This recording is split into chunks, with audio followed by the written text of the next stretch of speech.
Les résultats sont là. Le calme est revenu. Et les Européens vont dès lors vouer une reconnaissance éternelle aux paras. Leurs paras. La vie reprend son cours presque normal.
Blanche écrasée de soleil où un jour je suis né.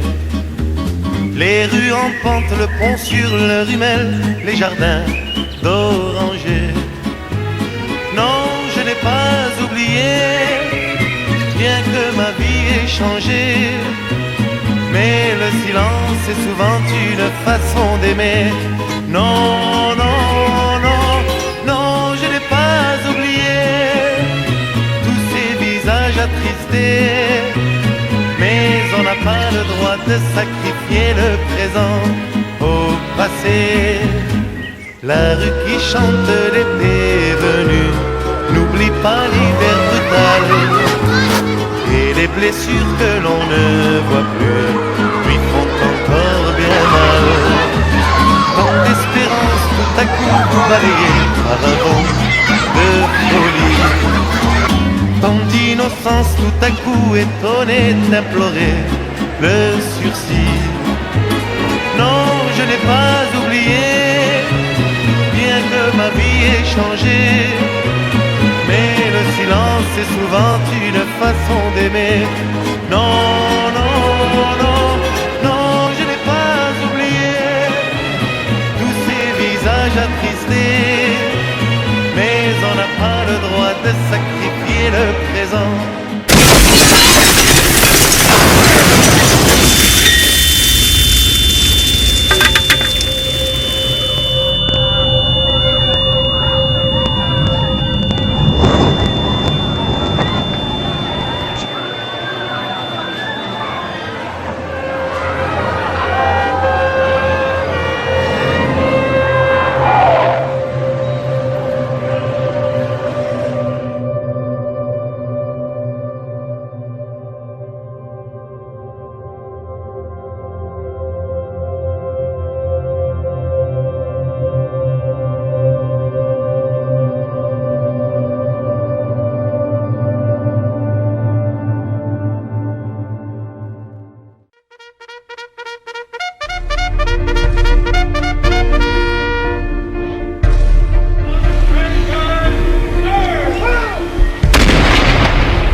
L'ALN, la branche armée du Front de Libération Nationale Algérienne, a encore étendu son influence.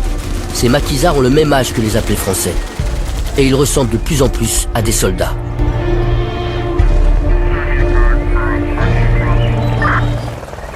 Des groupes de parachutistes puissamment équipés attaquent simultanément le pourtour du massif et progressent vers les douars de l'intérieur, dont certains doivent être conquis de haute lutte. Les premières opérations se soldent par quelques blessés et de Et c'est la fameuse pacification. On déploie les grands moyens. Des dizaines de milliers d'hommes contre quelques milliers de maquisards. Interrogatoires, arrestations, bombardements, incendie des douars rebelles.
L'embuscade, avec son terrible bilan et ses cadavres atrocement mutilés, va se changer en drame national.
Sur le terrain, un cycle de répression sans merci va s'engager à la suite de l'embuscade.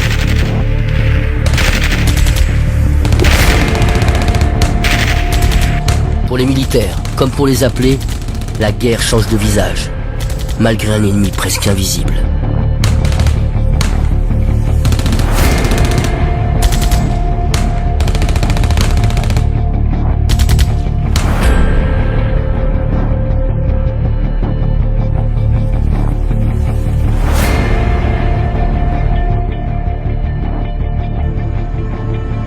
La France découvre ce que signifie la pacification en Algérie.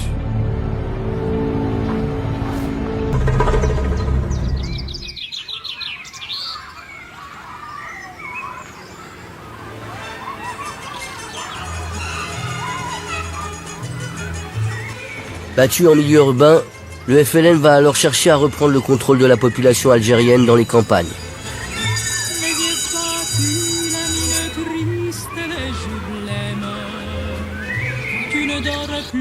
Tu n'es que l'ombre de toi-même.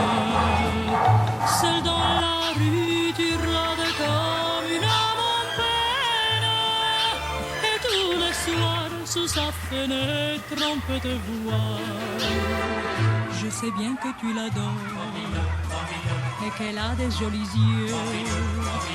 Mais tu es trop jeune encore pour jouer les amoureux. Gratta, gratta sul tuo mandolino, mon petit bambino. Ta musique est plus jolie que tout le ciel de l'Italie. Et canta, canta de ta voix câline, mon petit bambino. Tu peux chanter tant que tu veux, elle ne te prend pas au sérieux. Avec tes cheveux si blancs, tu as l'air d'un chérubin. Va plutôt jouer au ballon, comme font tous les gamins. Tu peux fumer comme un monsieur des cigarettes, te déhancher sur le trottoir quand tu la guettes. Tu peux pencher sur ton oreille de casquette. Ce n'est pas ça que dans son cœur te vieillira. L'amour et la jalousie ne sont pas des jeux d'enfants. Et tu as toute la vie pour souffrir comme elle est grande. E gratta, gratta sul tuo mandolino, mon petit bambino. Ta musique est plus jolie que tout le ciel de l'Italie. Et canta, canta de ta voix câline, mon petit bambino. Tu peux chanter tant que tu veux, elle ne te prend pas au sérieux. Si tu as trop de tourments, ne le garde pas pour toi. Va le dire à ta maman, les mamans c'est fait pour ça. Elle a blotti dans l'ombre douce de ses bras.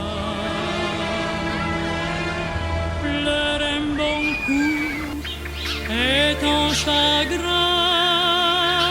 s'envolera.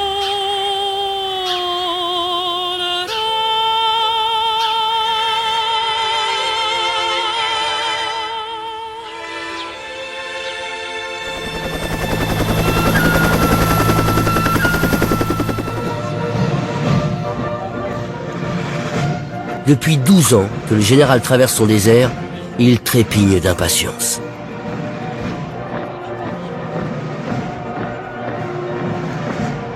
Pour renverser la 4e République, une alliance de circonstances va alors se nouer entre gaullistes et ultras de l'Algérie française.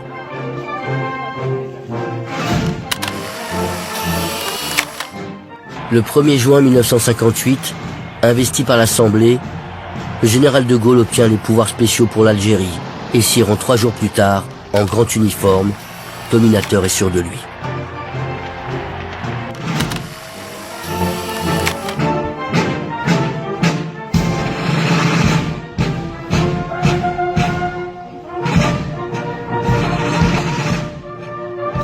Personne ne sait en réalité quelle politique il entend mener. Peut-être ne le sait-il pas encore lui-même.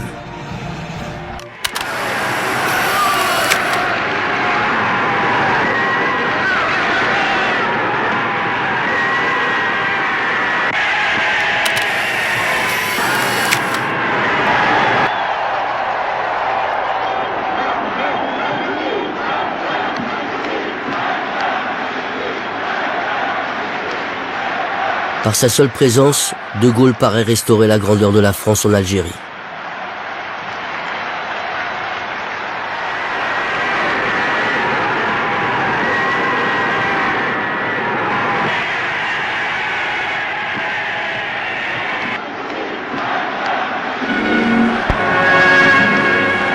Dès l'instant où Charles de Gaulle se trouva en contact avec ce peuple qui avait chassé de lui-même tout esprit de discrimination, il comprit que de grandes choses pouvaient s'accomplir. Un émouvant dialogue s'était engagé entre un homme et une foule, animés d'une estime réciproque, décidés l'un et l'autre à rechercher les moyens de régler enfin tout ce qui reste à régler dans ce pays.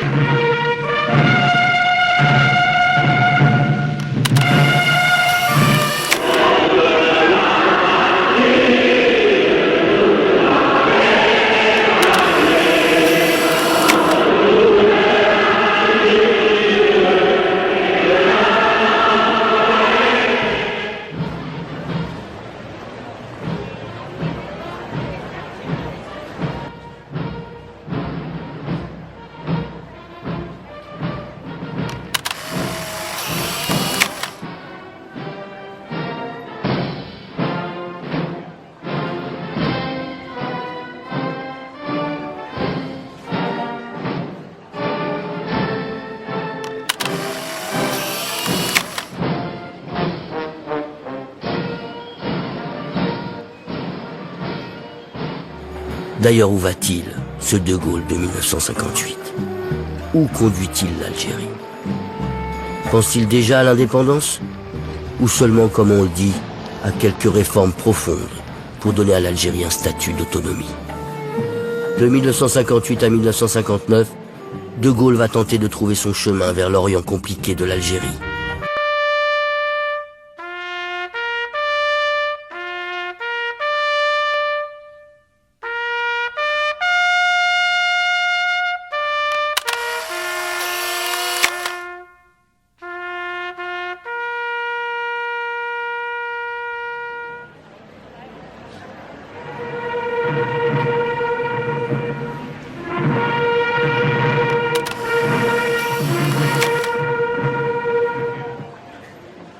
Il jure, jamais moi vivant, le drapeau du FLN ne flottera sur Alger. Il poursuit la guerre militaire avec plus de force encore que ses prédécesseurs. Un déferlement militaire est déclenché avec le plan Châle pour écraser le FLN. Mais de faux semblants en équivoque, la guerre d'Algérie va durer encore 3 ans. Et ce sera la plus chaotique des indépendances.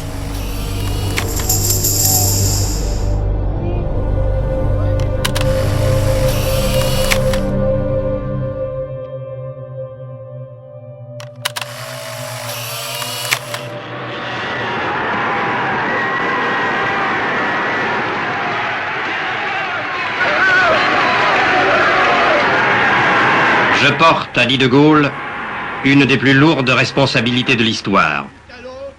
Cependant, partout en Algérie, l'unanimité fut telle que la formule désormais célèbre « 10 millions de Français » devenait un but accessible. 10 millions de Français.